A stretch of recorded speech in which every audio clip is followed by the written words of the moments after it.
Hi, thank you for joining me on Wilderness with Amani. For those of you that are new to fishing in the winter in dangerously cold temperatures, I'm just going to give you a couple of tips that I do to make sure that I'm okay.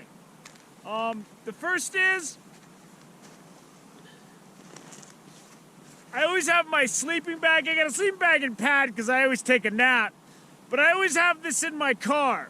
If I go to my car right now when it's getting dark, and if I was somewhere where I didn't have any cell phone service and my car didn't start, I could be in trouble if it's in the teens and I don't have a sleeping bag to back up whatever clothes I have on. The second thing I like to do is make sure I have a complete change of clothes in the car. I have sweats, t-shirt, sweatshirt, socks, tennis shoes, and I have a towel. So if I go in the water, I can get myself dry and warm while I'm warming up my car to get the heater going. I'm about, a little less than a quarter mile from the car right now. If I were to fall in the water, I would be screwed. I'd be so cold and shivering, and my systems, my motor skills, everything would be breaking down by the time I got to my car. I'm gonna have to get dry fast. And believe me, it happens.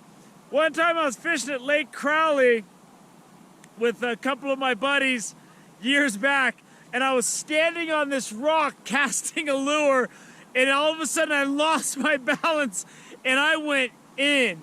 And that was the longest, we were camping, so I had a lot of gear, but that was the longest, coldest walk back to the car. It was about half a mile, and it was brutal. So you want to make sure that you're able to get warm if you have to. And whenever I drive into the mountains, I always have a full tank of gas just in case. If I get stuck, I can't get my car unstuck, and I have no phone service, then I can keep turning my car on and running the heater throughout the night to keep myself warm. You're probably never gonna need any of those, but if you're in something where you're fishing in like a river or something and it's freezing temperatures and you fall in the water and you've got a long way back to the car, you gotta be prepared for that if you're gonna come out in these extreme temperatures. Today it got up to about 40.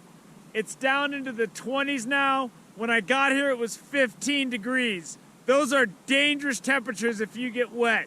So just make sure you can get dry, make sure you can get warm. So I hope you never need to use these tips if you're new to fishing in the winter, but if you do, could save your life, or at least make life a lot easier for you. Thank you for joining me on Wilderness with Amani. Until next time.